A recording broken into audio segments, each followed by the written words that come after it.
আমরা কটা সিম কুচি কুচি করে নিয়েছি, কলসিয়ার সাথে অ্যাড করে দেব। এটা একদমই ভিন্নধর্মী একটা রেসিপি, আপনারা বাসায় ট্রাই করবেন। এটা কি কাটতিছো? Hello viewers, welcome back to my channel. তো আপনারা কেমন আছেন? আমরা আলহামদুলিল্লাহ ভালো আছি। তো চলে আসলাম আপনাদের সামনে আজকে শুক্রবার ব্লগ নিয়ে। তো সকাল সকাল ছাদে চলে আসছি, রোদ অনেকটাই কম, ঠান্ডা অনেকটাই বেশি। তো আজকে আপনাদের সামনে নিয়ে আসছি কলই শাকের রেসিপি।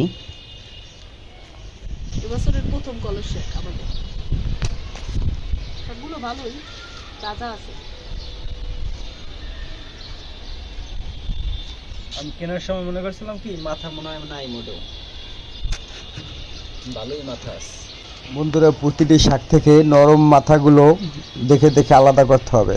মাম্মি দেখো দূরে কুয়াশা। ওই যে সকালে বেশি ছিল, আজকে প্রচন্ড ঠান্ডা পড়ছে ঢাকায়।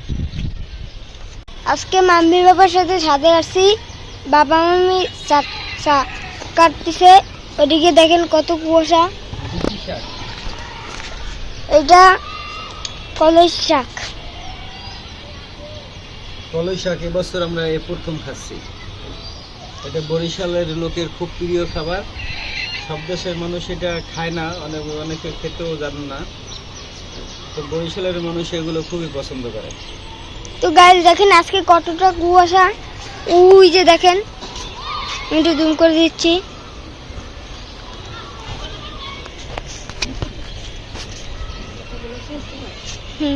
আমি ছোট ছোট ডিব্বে দেবো, ঠিক আছে? তারপর ওই যে চাচুরও মাটি কাটে না, চাচুকে বলবো চাচু আমাদের আমাকে এই ডিব্বা কটা বলে দাও, একটা একটা করে বলবা আর একটু নিয়ে আসবা, আমরা ওই ছোট ছোট ডিব্বে ফুল গাছ লাগাবো। আমরা কলসিগুলো এইভাবে ধুয়ে এই যে সুন্দর একটা জাপিতে করে পানিগুলো ছেঁকে নিয়েছি। এবার এই যে শাকগুলো সুন্দর করে কেটে নেব।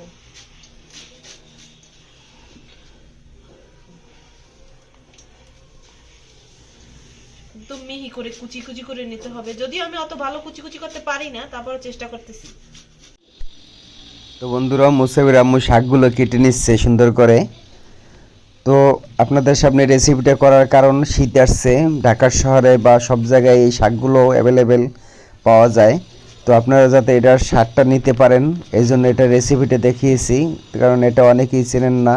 তো দেখবেন পুরো রেসিপি। আমরা কটা সিম কুচি কুচি করে নিয়েছি, কলসিয়ার সাথে অ্যাড করে দেব। এটা একদমই ভিন্নধর্মী একটা রেসিপি, আপনারা বাসায় ট্রাই করবেন। খেয়ে দেখবেন। এই যে কাঁচামরিচ কেটে নিয়েছি, রসুন কুচি করে নিয়েছি, এখন পেঁয়াজ কুচি করে নেব। আর এর সাথে আমরা দেবো এই যে গুঁড়ো চিংড়ি, ছোট ছোট গুঁড়ো চিংড়ি দেব।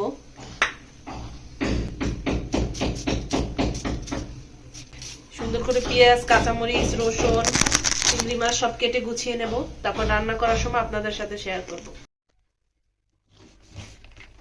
সিমটা কুচুই নেওয়া হয়েছে। কলই শাকটা দেখেন, ঢাকার শহরে তো এত সুন্দর করে হয় না। দেশ গ্রামে এই যে খেজুর গাছ কাটে, তাল গাছ কাটে, ওই ধরনের এক ধরনের দা আছে, অনেকটা ধার, সেই ধার দিয়ে এটাকে কুচানো হয়। তাছাড়াও ঢাকা শহরে শাকটা আবার এলোমেলো থাকে, আর দেশে ভাজ ভাজ করে শাকগুলো থাকে। আর এটা কলই শাক, ওই যে দেখালাম যেটা।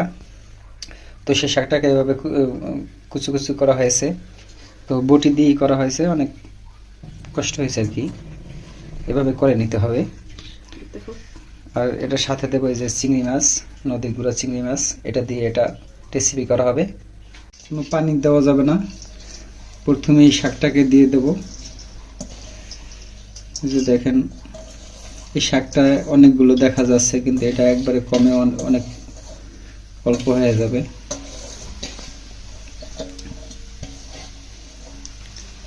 এটার উপরে দিয়ে দেব সিম।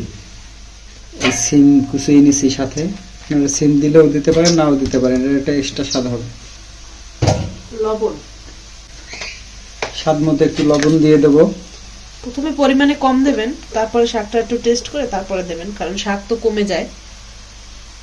এটা অনুমান করতে পারবেন অনেকটা কমে যাবে, এজন্য লবণের পরিমাণটা একটু কমই দেবেন। পরবর্তীতে লাগলে দিয়ে দেবেন। কাঁচামরিচটা দিয়ে দেবো এটার উপর দিয়ে। দিয়ে দেবো? হ্যাঁ, দাও, সবটা দিয়ে দাও। এটার পরে আবার আমরা এটার সাথে আরো শুকনো গুঁড়ো মরিচ মিক্স করব। রসুন পুরোটা দিয়ে দাও। রসুন অল্প, এই যে দেখছেন, সামান্য পরিমাণে। এই যে শাকটা চুলে দিয়ে দিচ্ছি। এখন এটাকে বেশিক্ষণ ডেকে রাখা যাবে না, তাহলে পানি ছেড়ে দেবে আর কালার নষ্ট হয়ে যায় শাকের। শুধুটা হিট হওয়ার জন্য 2-3 মিনিট ডেকে রাখবেন, তারপরে আবার নেড়ে ছেড়ে দেবেন। দেখি 5-7 মিনিট ডেকে রেখেছিলাম, তো এখন কেমন হয়েছে। এই যে দেখেন পানিটা পুরো শুকিয়ে গেছে, এভাবেই হবে।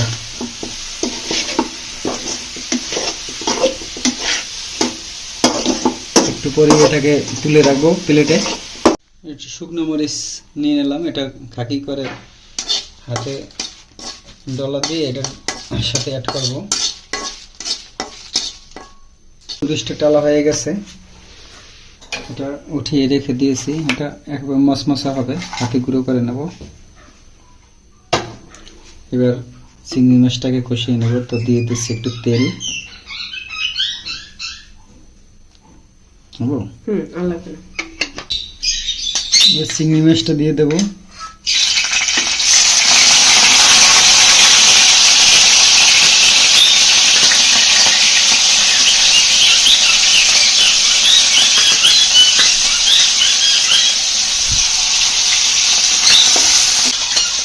দিয়ে দেবো অল্প একটু হলুদের গুঁড়ো।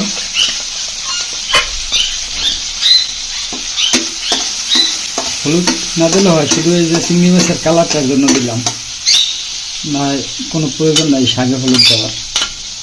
চিংড়ি মাছ ছাড়া অনেকেই করে, কিন্তু সেটা হলুদ না দিলেও হয়। পেঁয়াজটা দিয়ে দেবো। রসুন যতটুকু দেওয়ার শাকের সাথে দিয়ে দিয়েছি, এখন আর রসুন দেবো না। পেঁয়াজটা দিয়ে দিলাম।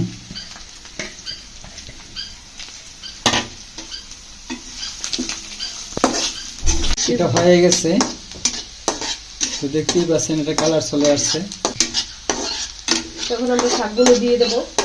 এবার সেদ্ধ করা শাকগুলো, এই যে এই শাকগুলো এখন আমরা ওটার সাথে মিলিয়ে নেব।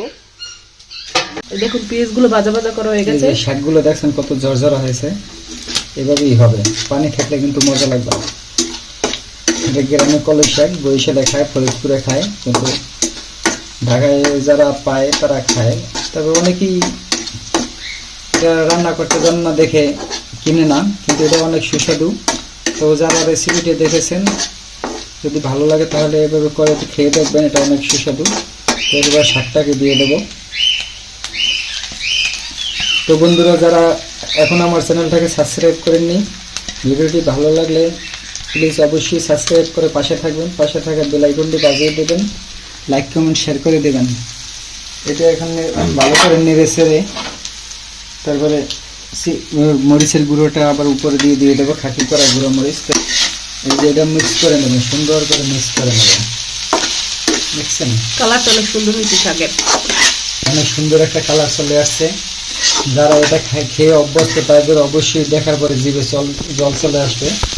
শীতের সিজন ছাড়া এই শাক হয় না, এটা কুয়াশা ছাড়া এই শাক হয় না। এটা খেসারি ডালের শাক, আমাদের দেশে বলে কলই শাক। এটা বরিশালের ভাষায় কলই শাক বলে, কিন্তু এটা খেসারি ডালের শাক।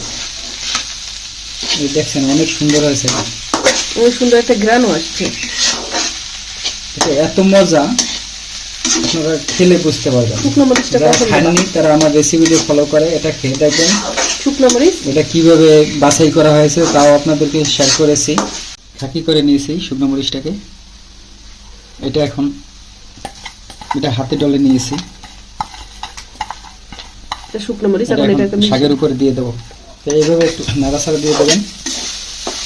তো বন্ধুরা, আজকে যদি ভিডিওটি ভালো লেগে থাকে তাহলে অবশ্যই আমাদের চ্যানেলটাকে সাবস্ক্রাইব করে পাশে থাকবেন, লাইক কমেন্ট শেয়ার করতে ভুলবেন না।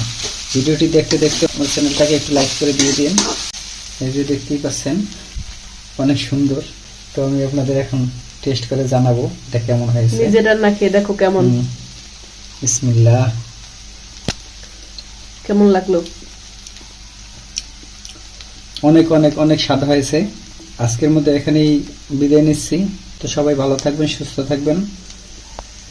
আল্লাহ হাফিজ।